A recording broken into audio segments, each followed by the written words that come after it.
All right, so we have some Indiana Fever player news. Natasha Howard has signed. Now, I want to make this completely clear. When it comes to Caitlin Clark, I don't want Natasha Howard anywhere near her in basketball terms. Now, I'm not talking about as a person. I'm talking about Natasha Howard, the basketball player. I don't want anywhere near Caitlin Clark in an Indiana Fever uniform on Caitlin Clark's team. She was a bad fit. She was one of the people that hoodwinked us. Well, she didn't bamboozle us like Dewana Bond. Let's be honest. Caitlin Clark shouldn't have been near Natasha Howard. To put it plainly, she was a total mess when it came to basketball. From the beginning, it wasn't a good fit for the Indiana Fever, especially with Clark on her way. This isn't a criticism on her personally, but as a player, she deliberately disrupted the game's flow and team chemistry. The truth about her actual influence, or lack thereof, on what ought to have been the beginning of Clark's dynasty is gradually emerging. The league is still working to clean up the debris left by the complete disaster. It has encouraged discussions regarding team building and player contracts to a breaking point, endangering the season as a whole. Overseas, and she hadn't processed everything that happened with the WNBA season, and she was going to go overseas and figure it out from there. Now, us fans, we let it be known. Congratulations, go overseas, play well, get your money, just don't come back to the Indiana Fever. You are not wanted here, no disrespect. You can play on another team. You just was getting in the way of Caitlin Clark. You was trying to dribble the ball up the floor. You just was doing too much, and it was a bad fit. And I think Stephanie White and company should wear a bunch of the blame for that entire. Howard's presence on the court just caused a major issue. She actively interfered with the rhythm that Caitlin Clark was meant to be creating and was wholly incompatible with the team style. She wasn't simply not a good fit. By always attempting to achieve far more than she was capable of, she was really diminishing the team's potential. Some players simply give up, you know. Howard's foolish efforts were likely considerably more harmful, even if she at least showed up. Imagine a player trying to run the point because she thinks she's the best when the true point guard of the future is just waiting to take over. This fundamental mismatch was a certain way to go wrong. It hindered their ability to work as a cohesive team. Fans noticed the rift right away. Lady got here and was talking about winning the damn MVP. First girl, MVP? You like the fifth option on this team. What you talking about, MVP? That was a bad sign right there. We should have already known what type of time it was going to be with her. She's dribbling the ball up the court. She's flying, legs flying one way, dreads flying the other. It just was a bad fit. She can't shoot. She can't shoot threes at all, so there was no floor spacing. Now we got Aaliyah Boston trying to be a hub in Stephanie White's putrid trash offense. And it just was bad. When she arrived, she was talking about becoming the dang MVP. MVP for the hard first gal. This team's fifth choice appeals to you. Are you referring to MVP? That was a warning flag. We ought to have anticipated the kind of time we would spend with her. The ball is being dribbled up the court by her. She is in the air. One-way flight of legs. Dread is on the other side. It was simply not a good fit. She is unable to shoot. There was no floor spacing since she is completely incapable of shooting threes. Aaliyah Boston is now attempting to serve as a hub in Stephanie White's disgusting trash offense, and it was awful all around. Afterwards, it was revealed that Natasha Howard traveling abroad, as she frequently does, to play with Sashin at the WCBA. This wasn't all that shocking. Although it's essentially her typical off-season routine, the fans' response this time was completely different. There was a very obvious message combined with a huge collective sigh of relief. It was a strong, distinct emotion. Congratulations. Go play well abroad. Get your cash. Don't return to the Indiana Fever, please. The fan base's direct message was outrageous and nearly violent. It was strong but not cruel. For the team to finally move on, her chapter with Clark's Fever had to end. Boston trying to be a hub in Stephanie White's putrid trash offense. And it just was bad all the way around. I'm very clear about the six we need to bring back. That is Caitlin Clark, Aaliyah Boston, Kelsey Mitchell, Lexi Hall, Sophie Cunningham, and Michaela Timpson.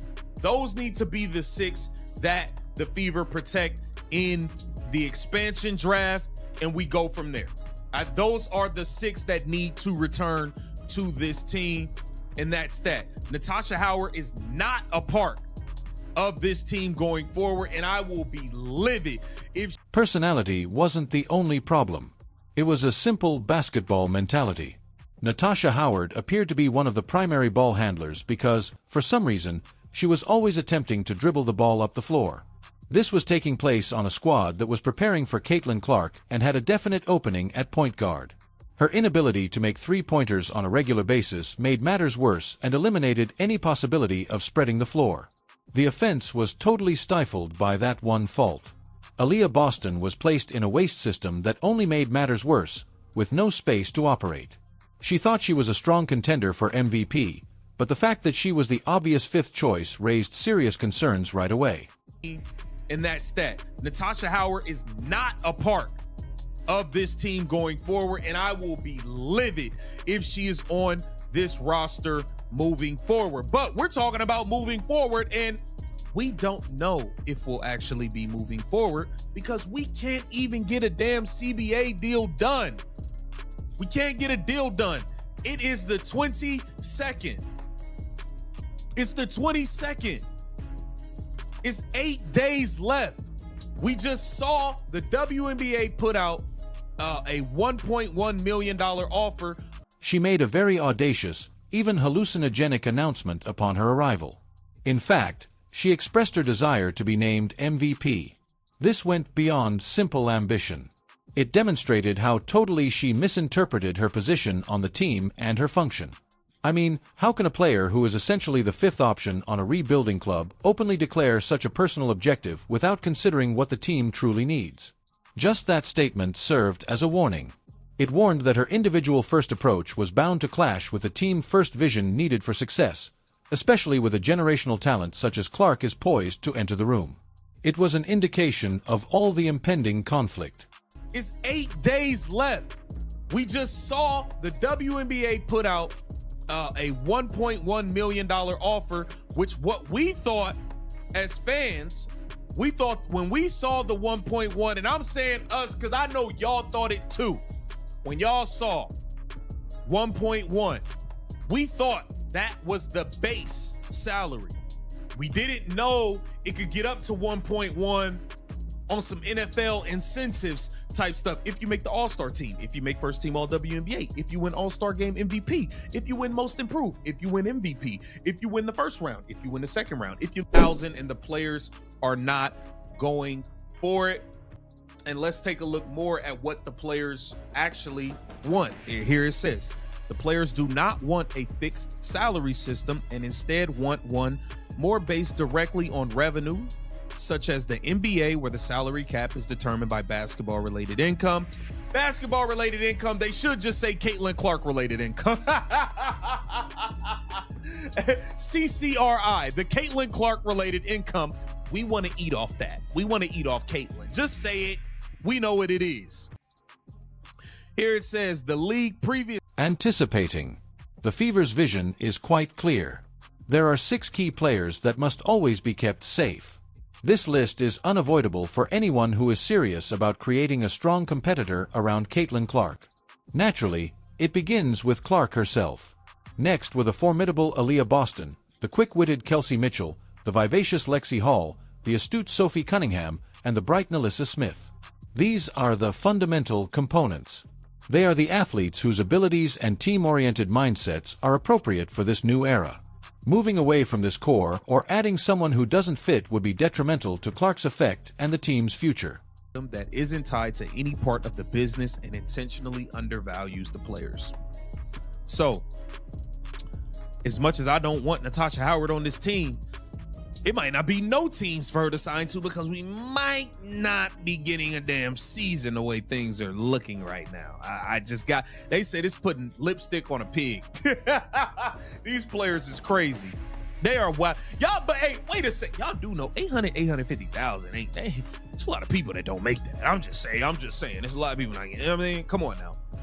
In the current CBA, The salary cap increased annually by a fixed rate 3%. There is genuine rage at the idea of Natasha Howard ever returning to this team, particularly at this time. The sentiment is evident and unadulterated. If she continues to remain on this roster, I will be furious. That strong response demonstrates the passion and frustration that come with attempting to assemble a successful squad around a gifted player like Caitlin Clark. It demonstrates how important the proper roster and player fit are to the supporters. However, what happens if Natasha Howard or any other player cannot even sign with a team? This discussion soon devolves into a much larger league-wide problem: the collective bargaining agreement of the WNBA. We are discussing the contracts that determine each player's future, including Clark's prospective salary and every Fever contract. An agreement doesn't appear to be close, and the negotiation deadline is only a few days away. Every player is affected by this massive contract issue, which exposes a profound tension that jeopardizes the future of the league as a whole. Everyone was thrilled by the league's initial offer of $1.1 million, since we all believed it to be a new base wage and a significant advancement. The reality was a harsh wake-up call, but the relief was genuine. It wasn't a base number. A lot of difficult-to-achieve incentives, including as all-star choices, MVP honors, and even winning a playoff round, were required to reach the maximum. The real base pay remained at a pitiful $800,000. Players are losing it because of this. They witness the league's rise in prominence. The Caitlin Clark effect is to blame. However, their base wage remains unchanged. They claim they should receive a portion of what they refer to as Caitlin Clark-related money and are calling for a revenue-based system similar to the NBA's. The union referred to the league's large wage cap increases as lipstick on a pig. The topic is further complicated by the contentious opinion that $850,000 is still a lot of money to most individuals. The last CBA has problems. Deep destruction has been fueled by its meager 3% limit hike and a revenue-sharing agreement that never paid out a dollar. The clock is ticking away to a possible lockout or strike, and the 30-day extension is almost over. Additionally, in a remarkable turn of events, Panini just inked the largest licensing agreement in the history of women's sports with the Players' Union. It's obvious that the money exists, it's just not being distributed. The worst-case scenario is that there won't be a WNBA season. Caitlin Clark's debut is cancelled. The league is reaching a breaking point in its battle for the core principles of women's sports, as seen by the entire story from a poor roster fit to a significant contract dispute.